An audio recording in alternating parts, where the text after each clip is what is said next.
bia na anya bia kwa osuna adumbumo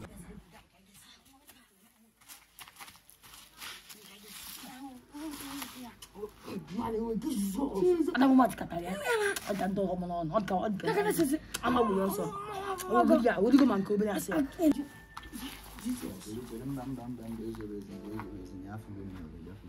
Nezozina weputani afugo munu Fugina. Oje do Ghana. Afugo munu. Pupu pa musina gogo. Kedi what is your kedi hebun subunu. Bone kan gogulu nu nezozina ori. Agbacha kunu na na-eme nke buke uchaku. Mburone. Ama mode ka modu nubo mwaze baba. Ne ka mkpopi ihe ibu n'isi na gogo kunde bubia no mo broda na gogo kwa ama mke ne kuchiri iro. Bagodu mu kedi ihe melu nkitu ni Jesu shere. Na agode.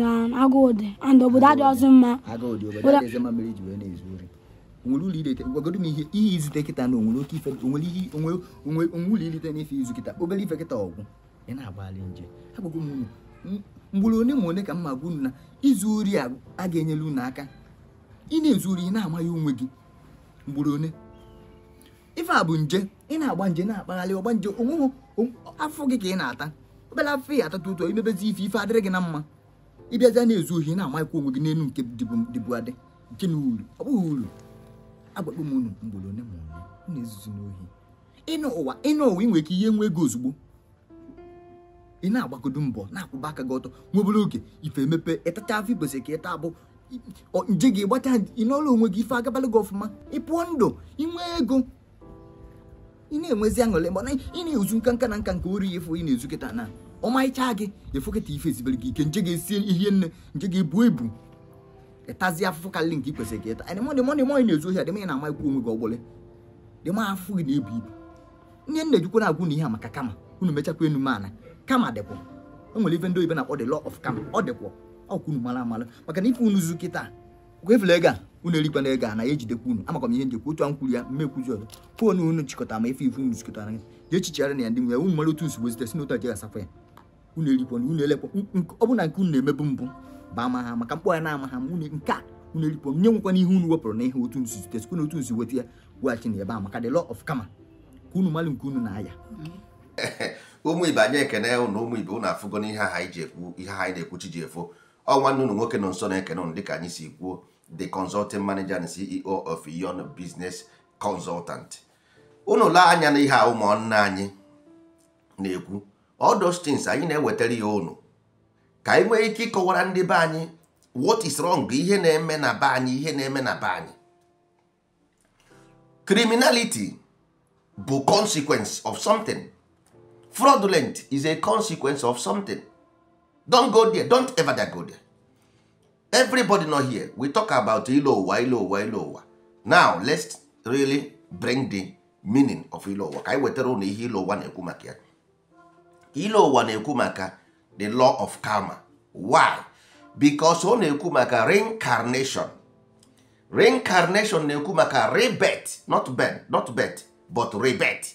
That means for something to be reborn, that means it has been born before. For something rebirth, that means amugarigo. Then why do they mention body? Body talks about bondage, to bond you, to cross-check. To bond means to cross-check, to buy into something, put something into something. That means if the body and the soul walk through DNA, that means DNA is the ladder to climb or to descend. So ndị be anyị today na-ezu ori, feel na ọ bụ ha na-ezu ori to bypass the hunger or poverty, not knowing that poverty itself is the consequence of ajọ omume.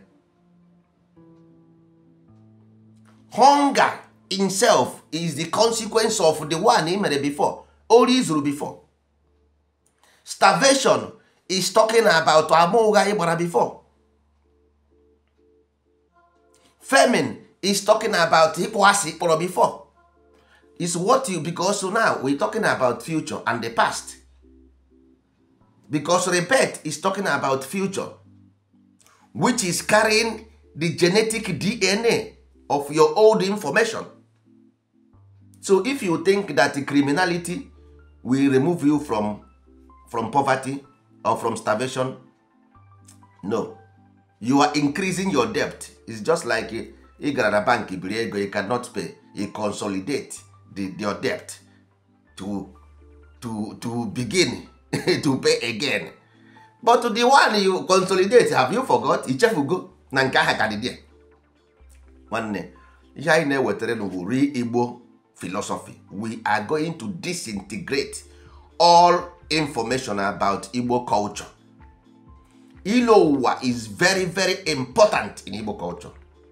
Very important. We are just bringing the first one. ILO UWA, anyị nwere 6. Anyị nwere isi ala, ikpere ala, iru ala, iru obi, iru agwụ nsi na eju ogu. Each one of them bụ different concept. Then anyị nọ n'isi ala, ebe mmiri si gbarụọ. Isi ala bụ ebe mmiri si gbarụọ. Ebe mmiri si gbarụọ bụ gịnị? Ajọ omume, izu ori, ama ụgha, ịkpọ asị. All these things, the consequence of it bụ na once ị na-eme ajọ omume, poverty is your surname. Once ị na-ezu ori, hunger is your surname. Once ị na-agba ama ụgha, starvation is your surname. Once ị na-akpọ asị, famine is your surname. O megị n'izu o mee n'ọnwa.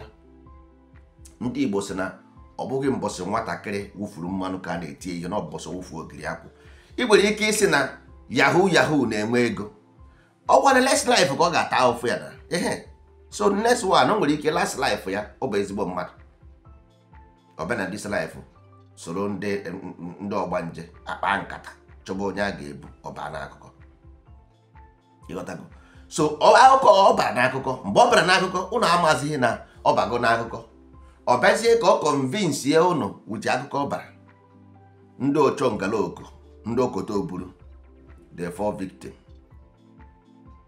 Soro ndị yahoo, soro ndị na-arụ mkpụrụ mmiri, soro ndị dị iche iche chụba ego n'ụzọ na-ezighị ezi. In the next life, ndị ahụ ị na-afụ kịta na-ata ahụfụ, na next life some of them will millionaires. That's life, past life, some of them will millionaires. But look at this life.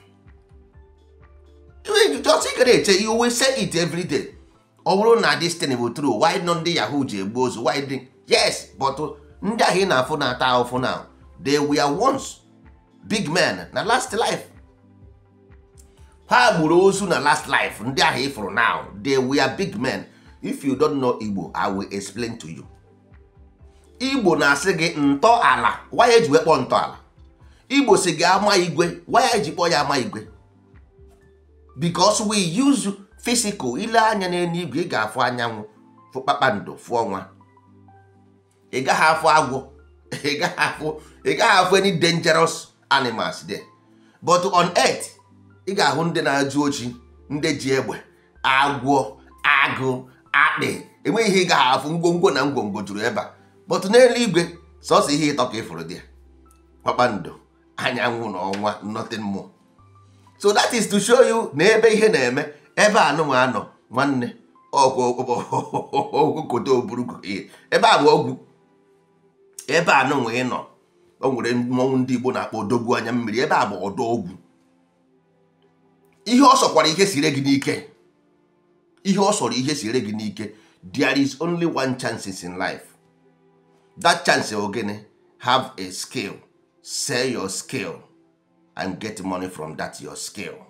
Period. Every other thing you have to pay double because you are buying a share.